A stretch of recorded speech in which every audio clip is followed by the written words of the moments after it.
Now that the Most High is awakening his people up by the tens and thousands, we are witnessing the downfall of these heathen nations.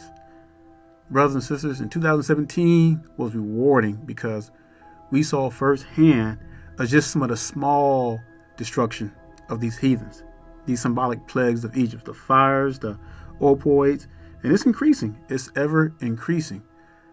But man, I'm excited to see what 2018 is going to bring for these heathens. Because remember, the time of the heathen is here, as it says in Ezekiel 30, verse 3.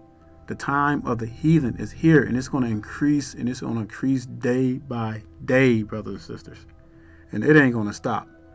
It's getting ready to get exciting. Now, y'all know, saints, that California is due for this really big earthquake. Because I don't know if y'all been paying attention to the news. Well, they haven't been having it on the news that much. But if you've been seeing some of the news outlets on YouTube, they've been telling them there's been a lot of telltale signs. We've been having thousands of little tremors around the world. It's adding up. It's starting to make sense. Now, I'm going to say this because this is only my opinion.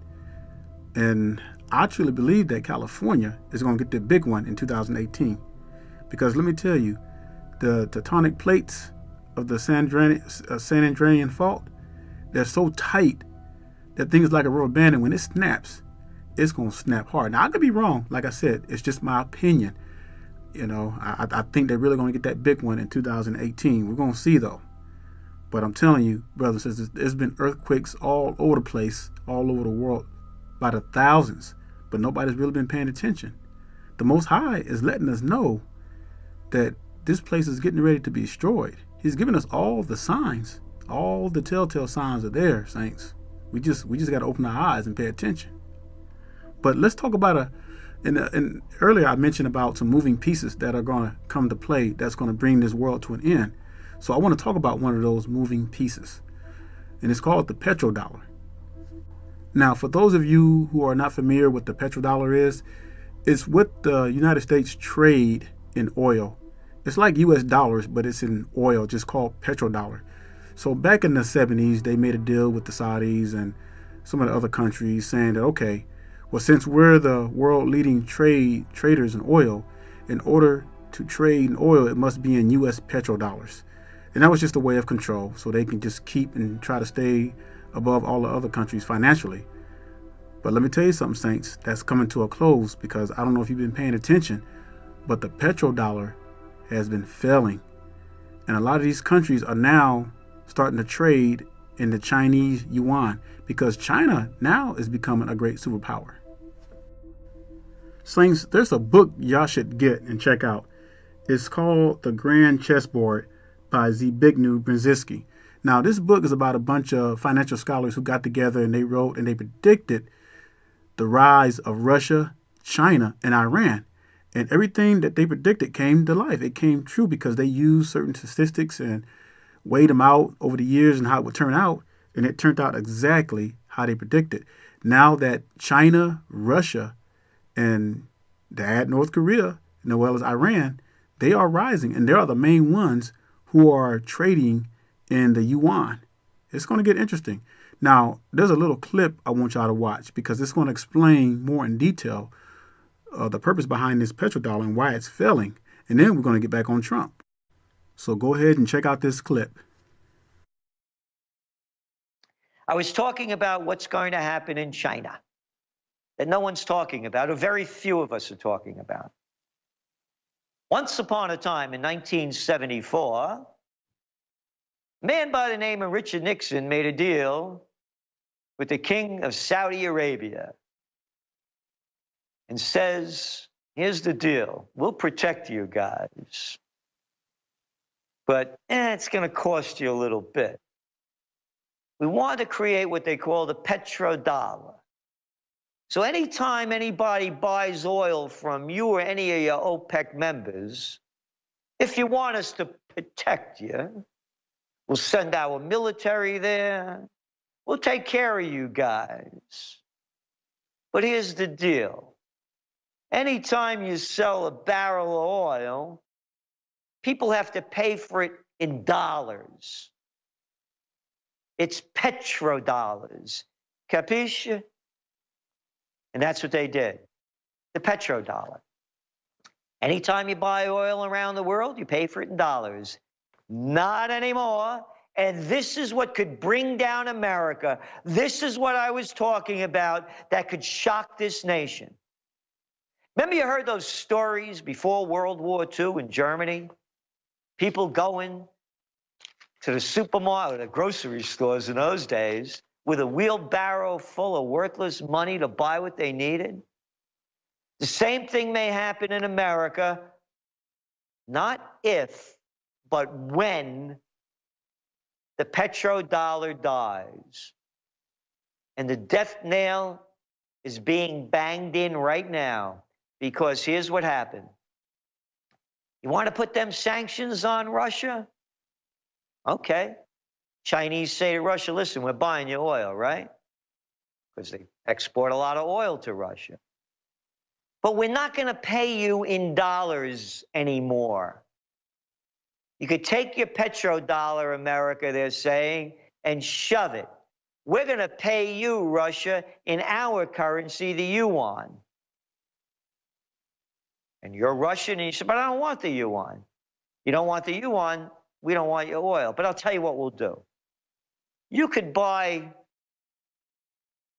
we'll buy your oil and we'll give you yuan, but you could change that yuan anytime you want into gold. Okay. Sell you the oil, give us the yuan. Hey, Russia's buying more gold than anybody, aren't they? That's a fact. That's a fact.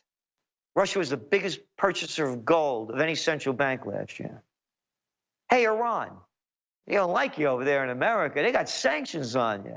And they may put more sanctions on you, say the Chinese, but we want your Iranian oil and your natural gas because we need it over here. China is one of the biggest importers of commodities in the world. Some 40 to 50% of all the copper sold each year is bought by the Chinese. So the Chinese are saying to the Iranians, listen, we know the United States has sanctions on you, but we want your natural gas and your oil. But we're not going to pay you. We're not going to deal in dollars. We're going to deal in yuan. And you could cash your yuan in for gold anytime you want. I mentioned about Richard Nixon making a deal in 1974 with the Saudis about the petrodollar. Here's one for you. The Chinese have now gone to the Saudis and saying, listen, we're not dealing in your dollars anymore, man. We'll give you a yuan for oil. But you can cash that yuan in for gold anytime you want. The death of the petrodollar will be the death of the American economy, because what will happen is it will no longer allow the Federal Reserve banksters to print up all the money that they want to keep this Ponzi scheme going. And China may be the assassin of Mr. Ponzi. Because what will the Federal Reserve do? I mean, people would say to me, oh, Celente, you said the markets were going to crash in 2012. Yeah, I did. But hey, I didn't know that they'd make up a thing, Junior, called zero interest rate policy, Junior, or quantitative easing, Junior. I didn't know that they would be giving tens of trillions of dollars to banks all over the world to bail them out, Junior, because they could print all the money that they want. Once the petrodollar dies, so too does America's status as the world's #1 economy. It's a big one. And it's not being covered. Hey, did you hear about that guy Weinstein? Yeah. What a surprise. So, that's why I'm talking about China. and other China news that's very important to understand. When China got into the World Trade Association in 2001, it got in just weeks after 9/11. Remember, we've got to hate them commies. We don't like them commies, but we're going to do business. It got in 2 weeks after 9/11 when no one was paying attention. Do you know what the middle class in China was back then? I got it right here. 5%. 5%. Now the middle class in China, almost 35%. That's how China's taking over. The business of China is business, and it's being run by the government. They'll do anything they can to keep that government alive and more money flowing in. Some important news, some current events forming future trends in the world of trends. What happened over in Europe just today? The ECB, the European Central Bank, they're going to keep that quantitative easing going, but a little easier than it was. That's going to bring down the price of gold a bit because the dollar is getting a little bit stronger. But again, we're looking at gold as a long-term play, and we see the dollar getting weaker as, going back to China, they buy more oil without those petrodollars. So, our forecast for gold, I want to make this very clear, and it's been clear now for a couple of years. Right now, we're in a trading range of about $13.50 to $11.50. That's it. Bap, bap, bap. You have a small downside risk. Gold has to break over $1,400 an ounce. $14.60, $14.80, $14.50, $14.70. When it stabilizes above that, shoot, a Bitcoin rise. We see it going to 2,000 plus. That day will come sooner rather than later. And on the markets. Saints, this is huge. America's currency is in very big trouble. And they can't do anything about it because it's getting out of control. You're not going to see this in the news. They're not going to come out and tell you, oh, by the way, our petrodollar is pretty much dead. Because guess what? Everybody in America will start going to the banks and taking out their money. So they don't want to alarm anyone. And that's why you're not going to hear about it. But if you do your research, you'll see it. And it's happening fast. And with all these countries jumping on board on the yuan, boy, we're about to see this place fall financially. So this is why they want to go to war with the other countries like Russia and China and North Korea. This is the whole purpose. Why do you think America keeps raising their debt ceiling? And they've been doing it since 2012. Well, they've been doing it longer than that, but it's been increasing every year. And if you notice that they've been increasing their debt ceiling even more and more. We're out of money. The US dollar is not worth 1 penny. And it's created from nothing. It's nothing. And they're running out of options. And the only way that they can try to get control is to go to war with these other countries, because in their minds, they want to try to bankrupt the other countries. That's why they're trying to make a deal with Saudi. But if Saudi decides to go ahead and go with the Chinese yuan, it's a wrap. It's pretty much a wrap already. But the Most High is in control, and they're playing right into the hands of the Most High, because the Most High is getting ready to bring this thing down. Y'all remember when Saddam Hussein started trading oils from the petrodollar and he started trading it in the euros? Oh, that didn't sit well with the United States. They went over there and invaded him. But why was it so easy to invade Iraq? Let me tell you why.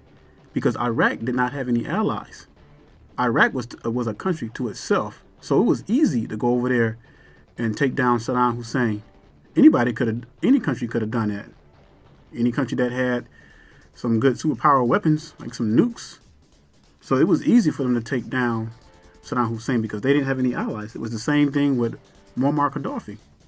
He didn't have any allies, but when he started trading, when he started creating a one world currency to trade in Africa, to create this African currency, That's when all hell broke loose. The U.S. government sent the jackals over there and brought the country down, turned the people against him. Soon as he got rid of his nukes, that was it. It was a wrap for him, and his whole people turned against him. And that's what happens. And this is what the United States have done throughout the years. If you guys pay attention, they do this kind of stuff, especially to countries that are very vulnerable, that cannot fight back. But there's one country that they cannot mess with, and I'm going to tell you why. Now, the U.S. would have invaded North Korea a long time ago, but there's one problem. North Korea has some pretty strong allies. They got China, for one. They got Russia and Iran. And you really think all these sanctions that Trump and the administrative have been putting on North Korea is working? It ain't working one bit, because let me tell you why. North Korea is still getting all their supplies underground from Russia and China and Iran. Either old China is coming out and saying, hey, we're going to support the sanctions and all that. They're not supporting anything. And the U.S. knows it. The whole world knows it. It's no big secret. North Korea, China, Russia, and Iran are your only countries that don't have the central banks. And this is what this is all about, brothers and sisters. These greedy elites, the ones who are pulling the strings, want to bring all this to a close. But they don't realize the Most High has another plan. And now that the petrodollar is failing tremendously, the U.S. is desperate. They can't no longer hide it. It's out there. And they're trying to use bullying tactics, especially Trump. He's trying to use bullying tactics to a little smaller countries that are thinking about going to the yuan. Take Venezuela, for example. When Venezuela started trading yuans, the U.S. stopped support, trying to cause all kind of chaos over there with those people, but they can't really do much with them, because guess what? Now China is going to protect them. And this is why the U.S. has not invaded North Korea yet, or the other countries. Have y'all noticed all the rhetoric that's been going on between Kim Jong-un and Trump? And it's been going on ever since Trump became president, even before that. And it's been crazy. And at one time, I thought old little Kim was going to shoot off a rocket, a real one. But it's a political game. So the whole purpose with Trump is that they're trying to get North Korea to strike first. But see, Kim Jong-un is a lot smarter than that, because he knows what Trump is trying to do. Trump is trying to get North Korea to strike first so they can have justification to invade. But they're running into a lot of hiccups. They can't do it. That's why Trump keeps taunting the man. Yeah, I just heard the last report where Kim said, well, y'all better be careful because I got the button on my table. And then Trump tweeted, well, somebody warn Kim because my button works and is bigger and more powerful. So all the rhetoric going back and forth is to try to get one or the other to strike so they can justify of invading the country over there. Here's the good news, saints. We are going to have World War III, and we are going to be the generation that witnessed this whole collapse of this wicked nation. But the first strike is not going to come from North Korea, because the scriptures already tell us where this war is going to begin. It's going to kick off in the Middle East, but we're going to talk about that a little later.